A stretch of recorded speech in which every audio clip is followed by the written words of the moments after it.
So I made a mistake with the immunization. I read the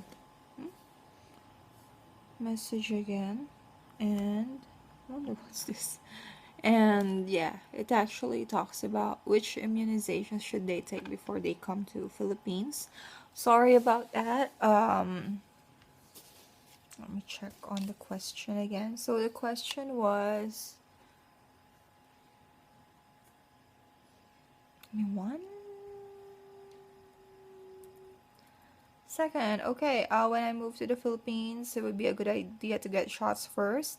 What kind of info do you know about this? I'm sure many do nothing, but they recommend some immunization. Well, it's very important that you, first of all, enjoy the tax that you paid in another country to get those immunization, and it's very important.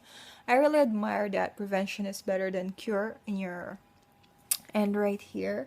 So those things are very, I think you're a nurse or a doctor. Just kidding, because my best friend used to say that prevention is always better than cure. So I actually, I could say the common ones that I know, but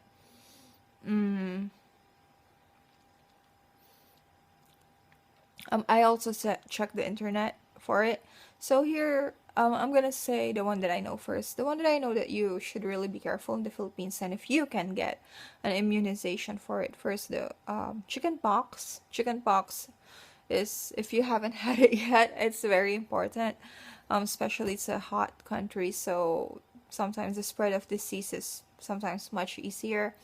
The other one is dengue fever. If you know dengue or malaria, but actually it's dengue fever.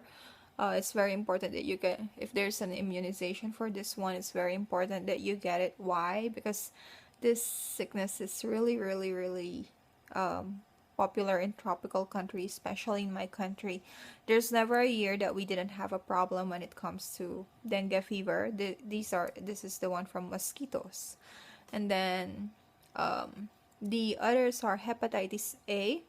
This is, yeah, over the age of 1, because I think you should take this before, maybe 2 months before your departure. This one is hepatitis A. Is usually you can get it when you eat too much street foods, I think. And then the next one is typhoid vaccine. This one is if you eat or drink outside of major restaurants and hotels. This is, if your stomach is not, used to some foods, something like that. At least you can, protect yourself for that. And then polio. Polio is not really that popular anymore, but it's better to be protected. Polio is,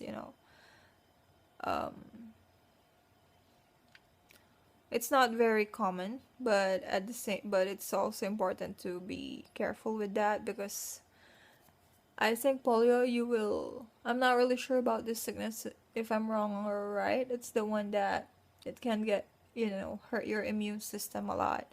And then tetanus. Tetanus, this is to protect yourself from rust or something like that. Also, these immunizations that I'm talking about, it's also very important, especially, in the Philippines when it's rainy season. As you know, many of us are still not disciplined into throwing our trash properly. So our government is always worried, especially the Department of Health, when it comes to the safety of the Filipinos when they are walking in the flood. Why? Because not only the mixture of trash and garbage, but also oils and even the pee of rats. That's the most dangerous one. It can cause, especially if you have open wounds, it can cause, the virus can enter in you, and then you can get sick. So prevention is all very important. Measles and mumps, it's also very important to get a vaccine for that. Sorry. And yeah, these are the ones that are important. Also, it's also very, yeah, I know it's kind of crazy, but it's also important that, food and water, you guys have to be very careful with what you're eating. You know what? I'm not saying